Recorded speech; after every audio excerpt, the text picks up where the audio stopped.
mardi. Un décès provoqué par la grippe AH1N1. Selon le ministère de la Santé, la situation épidémiologique de la grippe saisonnière est normale et ne suscite aucune inquiétude. Nous écouterons la déclaration du ministre de la Santé, Anas Toukali. Des entretiens pour renforcer la coopération. Le président du gouvernement régional des îles Canaries, qui effectue une visite officielle de 2 jours au Maroc, a été reçu par le chef du gouvernement, le ministre des Affaires étrangères et le président de la Chambre des représentants. C'est un rapport annuel consacré à la perception de la corruption dans le monde. Transparency International a publié les résultats de son enquête pour l'année 2018. Un rapport qui classe le Maroc 73e sur 180 pays. Le Royaume gagne 8 places par rapport à 2017. Après la Côte d'Ivoire et le Maroc, c'est le Mali qui accueille la 2e édition de l'Afrique du Rire. Ce soir, 10 humoristes originaires de tout le continent vont se produire à l'Institut français de la capitale malienne. Notre équipe à Bamako a suivi les artistes qui étaient en répétition cet après-midi. Madame, Monsieur, bonsoir. Un décès provoqué par la grippe AH1N1. La patiente qui était enceinte est décédée hier matin.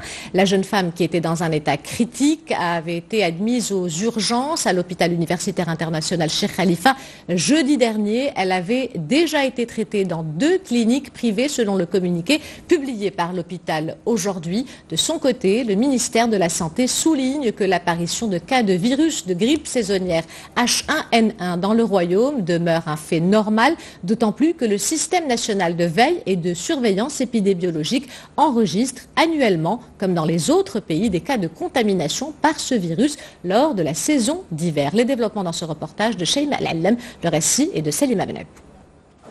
Désemparée et encore sous le choc. Pour la famille de Nadia, la réalité est difficile à accepter. Seuls ces documents que son époux relit sans cesse attestent du drame qui a frappé cette jeune femme de 34 ans, décédée après avoir contracté le virus de la grippe H1N1. Ses premiers symptômes n'étaient pas alarmants. Je l'ai emmenée à l'hôpital à Fès, elle y est restée 3 jours. Son état s'est aggravé, elle a commencé à cracher du sang.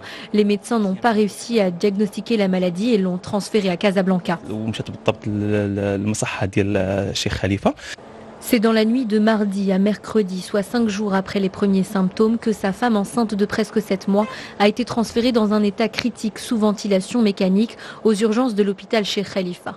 Dans son communiqué de presse, l'établissement de santé assure avoir diagnostiqué le virus H1N1 par des prélèvements sur la patiente, des sécrétions nasopharyngées. Aussitôt, l'antibiotique livré par le ministère de la Santé lui est administré. Par précaution, une césarienne a été pratiquée pour extraire le bébé, mais la jeune femme succombera à un arrêt cardio-respiratoire quelques heures plus tard. À son arrivée, son état était inquiétant, puis il s'est détérioré au fil des heures. Elle souffrait de graves problèmes respiratoires. Son état nécessitait des soins particuliers en réanimation. Le virus H1N1 doit être traité dès les premiers symptômes pendant les premières 48 heures. Contactée par nos équipes, la direction de l'épidémiologie explique enregistrer chaque année des cas de contamination par ce virus durant la saison hivernale. Pour les personnes en bonne santé, H1N1 est sans conséquences graves. Pour les femmes enceintes, les risques sont malheureusement plus élevés. Généralement, il a des manifestations cliniques type céphalée, douleurs articulaires, douleurs musculaires, un peu de fièvre, des frissons, des manifestations respiratoires, tout éternuement, larmoiement des yeux, tout généralement rentre dans l'ordre en 5 jours. Malheureusement, ce n'est pas toujours le cas, notamment chez les personnes qui ont une baisse de l'immunité, c'est-à-dire que leur système immunitaire ne leur permet pas de se défendre. Le ministère de la Santé assure que la situation épidémiologique de la grippe saisonnière est normale et ne suscite aucune inquiétude. Il est recommandé aux citoyens, en priorité aux femmes enceintes et aux personnes âgées, de se faire vacciner contre la grippe saisonnière. Et toujours concernant ce décès provoqué par la grippe AH1N1, je vous propose d'écouter le ministre de la Santé, Anas Toukali, qui a déclaré que la situation épidémiologique de la grippe saisonnière est normale et ne suscite aucune inquiétude. On l'écoute. Bien, alors je voudrais être rassurant par rapport à cette épidémie de la grippe. La situation épidémiologique, elle est normale cette année, à l'instar des années précédentes. Le ministère de la Santé, à travers sa surveillance sentinelle et à travers ses 375 centres de santé, voit que la situation est tout à fait normale. Il y a un pic épidémiologique à partir des dernières semaines de décembre, première semaine de janvier, avec un petit retard cette année de 2 semaines. C'est pour cela qu'on voit ces jours qu'il y a un pic, mais qui est semblable aux années précédentes. Il y a également 3 types ou 3 souches de cette grippe. La grippe A avec le H1N1, H3N2 et la grippe B. Le H1N1, cette année, bien sûr, à l'instar de pas mal d'années, il est présent aussi, un pourcentage important. Sur les 541 échantillons que nous avons collectés dans le cadre de cette surveillance, 100 échantillons ont été positifs. Et sur ces 100 échantillons, 80 sont de virus type H1N1. Pour vous dire que c'est un virus normal. Ce que nous disons juste pour les personnes les personnes à risque, comme les femmes enceintes, les personnes âgées, les enfants, les personnes malades de maladies chroniques et cardiovasculaires, par exemple, devraient adopter un comportement, se laver les mains régulièrement, ne pas s'approcher des personnes atteintes, utiliser un mouchoir jetable, et puis ils peuvent également se faire vacciner s'ils ne l'ont pas fait. Ce n'est pas trop tard, ils peuvent le faire sur conseil de leur médecin ou directement dans un centre de santé ou chez une pharmacie. Voilà, donc je voulais être rassurant et dire que le ministère de la Santé va communiquer au fur et à mesure les informations par rapport à cette grippe saisonnière de manière régulière. Arrêtons-nous à présent sur ce mouvement de protestation. Les pharmaciens s'insurgent contre leurs confrères qui ne respectent pas la loi. Un sit-in a été organisé cet après-midi à Rabat pour dénoncer l'anarchie qui règne dans le secteur. En effet, des centaines de pharmaciens à travers le royaume ouvrent leur officine parfois 24 heures sur 24 au détriment de la déontologie, des horaires et des calendriers de garde. Reportage Mrima Mellel et Youssef Lotfi, le commentaire est de Salima Benep. Des pharmaciens en colère ce matin devant le secrétariat général du gouvernement. Ils sont venus manifester leur mécontentement et parler de l'inquiétude de toute une profession. C'est l'anarchie totale, notamment à Tétouan, où la pagaille règne. Certains pharmaciens risquent de mettre la clé sous la porte. Les sanctions prévues à l'égard des contrevenants n'ont pas été appliquées. Nous réclamons que la loi soit respectée par tous et que les sanctions émises à l'encontre de ceux qui l'ont violée soient publiées dans le bulletin officiel. Ces contrevenants ouvrent leur officine quand bon leur semble et peuvent travailler 24 heures sur 24. Le non-respect des horaires d'ouverture et le calendrier de garde appliqué par certains pharmaciens auraient un impact direct sur la rémunération des professionnels respectueux des règles. Le secrétariat général du gouvernement doit publier au bulletin officiel les sanctions afin qu'elles soient applicables, sauf qu'il ne le fait pas. Ces contrevenants ne respectent ni l'éthique, ni la déontologie, ni le code du travail. 300 pharmaciens à Casablanca sont au bord de la faillite. Les pharmaciens en colère promettent une mobilisation régulière. Ils espèrent bien par le mouvement peser sur la mise en œuvre des sanctions disciplinaires prévues à l'encontre des contrevenants. Une séance de travail axée sur le renforcement des liens économiques. Le président du gouvernement régional des îles Canaries, Fernando Clavijo, qui effectue une visite officielle de 2 jours au Maroc, a été reçu par le chef du gouvernement, le ministre des Affaires étrangères et le président de la Chambre des représentants. Des discussions pour élargir les champs de coopération entre les deux parties, notamment dans le secteur du tourisme et du transport. Reportage Milodi Zendine sur un récit de Rizlan Taibi. Entre les îles de Fuente-Ventura et Lanzarote et les côtes de la région de Guelmim, une centaine de kilomètres seulement. La proximité entre les îles Canaries et le Maroc n'est pas uniquement géographique, elle caractérise aussi les points de vue politiques et les ambitions économiques. Nous avons discuté des moyens pratiques pour consolider la coopération bilatérale, en particulier culturelle, du transport et du tourisme. Nous sommes complémentaires, la réunion de travail a été fructueuse, le Maroc est un partenaire important pour nous.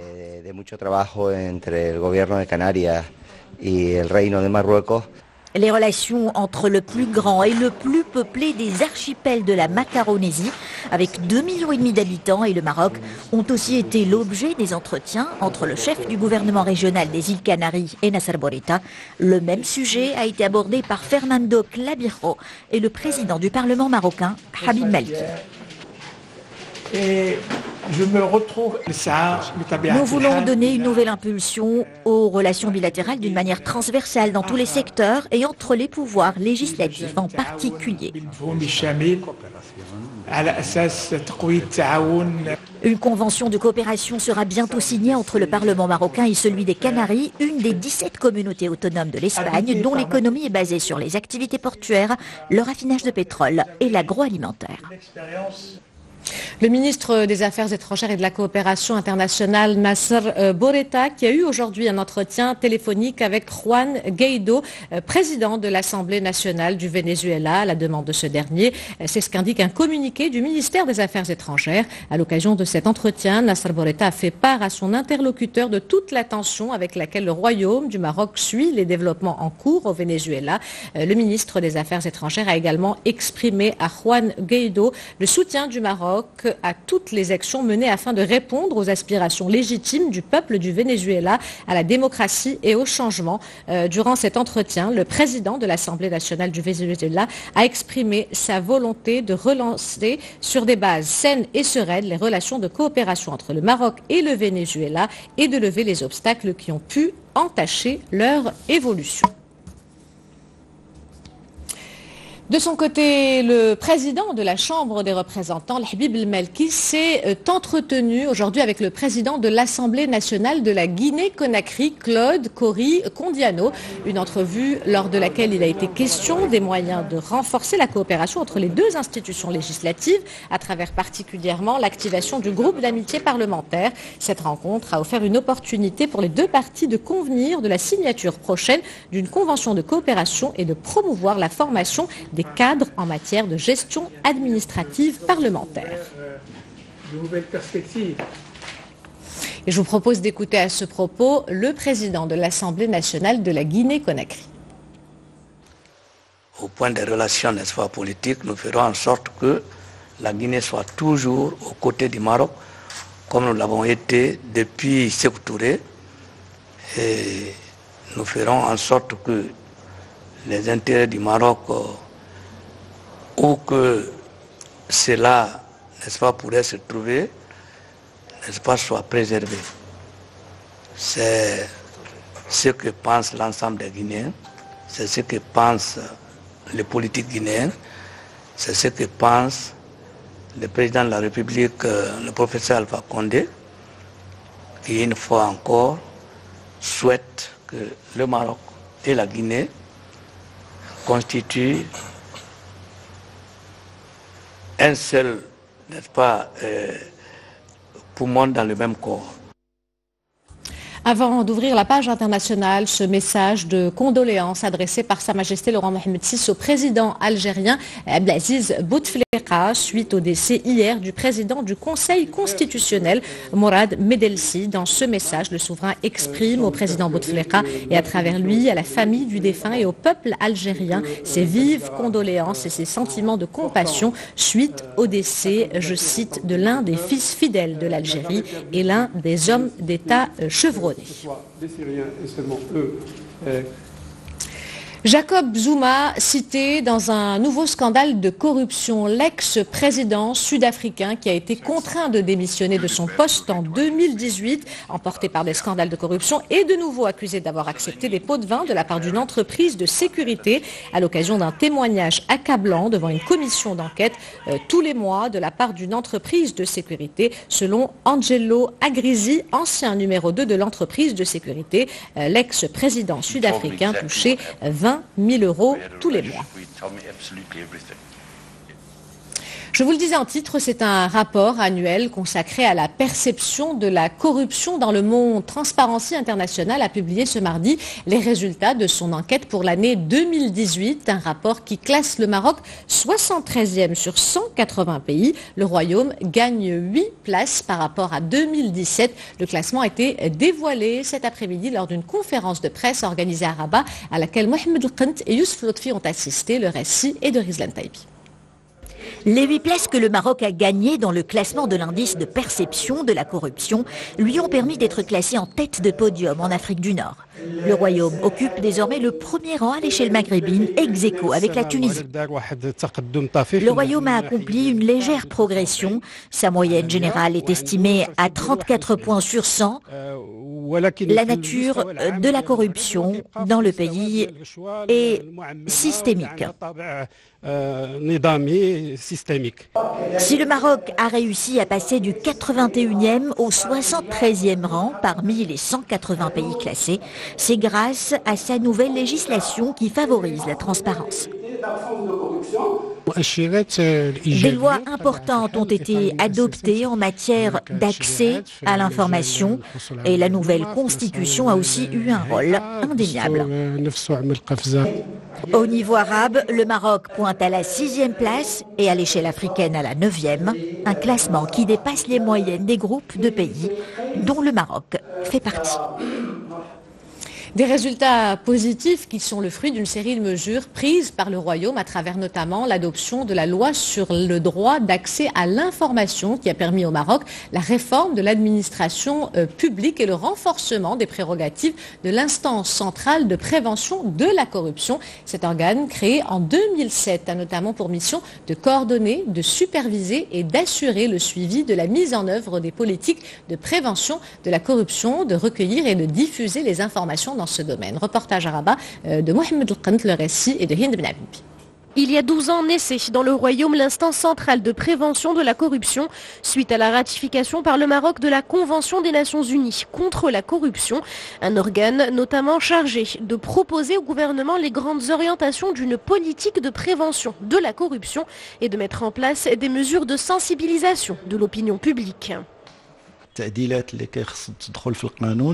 Aujourd'hui, notre principal chantier consiste à asseoir les prérogatives de l'instance en termes de prévention ou en ce qui concerne le suivi de la mise en œuvre de la stratégie nationale et des politiques publiques. Il s'agit également de pouvoir enquêter sur les faits susceptibles de constituer des actes de corruption. La lutte contre la corruption passe également par la réforme et la mise à niveau de l'administration publique afin de mettre en place un écosystème moderne, efficace, responsable et proche du citoyen. Cela passe par la facilitation des procédures, la numérisation des services administratifs, la gestion des plaintes et le renforcement de la communication avec les citoyens ainsi que le droit à l'information. Nous travaillons également sur un texte qui permettra aux fonctionnaires d'alerter sur les cas de corruption. Un ensemble de mesures qui ont permis au Maroc de gagner 8 places dans le classement de l'indice de perception de la corruption en 2018 et d'occuper le premier rang à l'échelle maghrébine, ex aequo avec la Tunisie. Le Royaume a également intégré le partenariat pour un gouvernement ouvert, un réseau multipartite de gouvernements et d'ONG engagés dans la lutte contre la corruption. La Commission royale du pèlerinage fixe les frais pour l'année 2019 lors d'une réunion présidée par le ministre des Habous et des Affaires islamiques, Ahmed Tawfeq.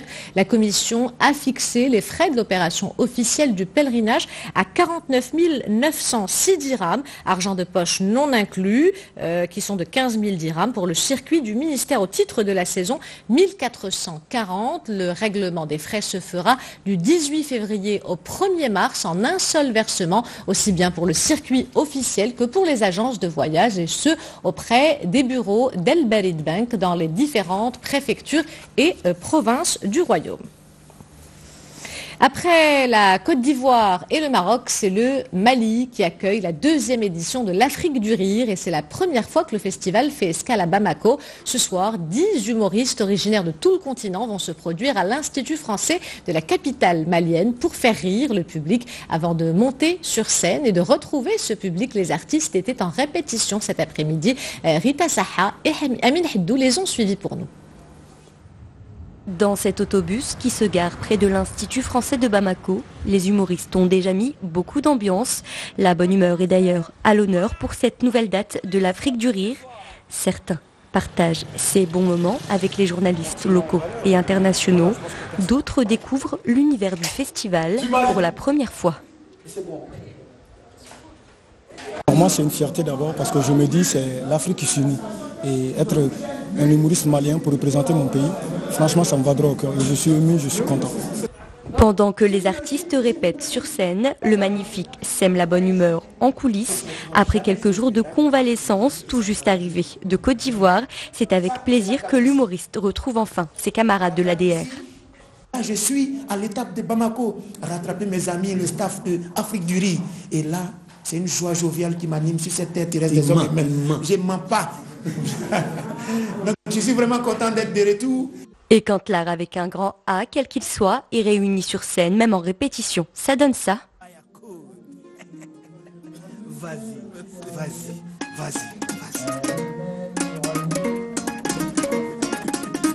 Moi, je joue il y a beaucoup de danseurs, danse contemporaine, mais le théâtre, c'est la première fois.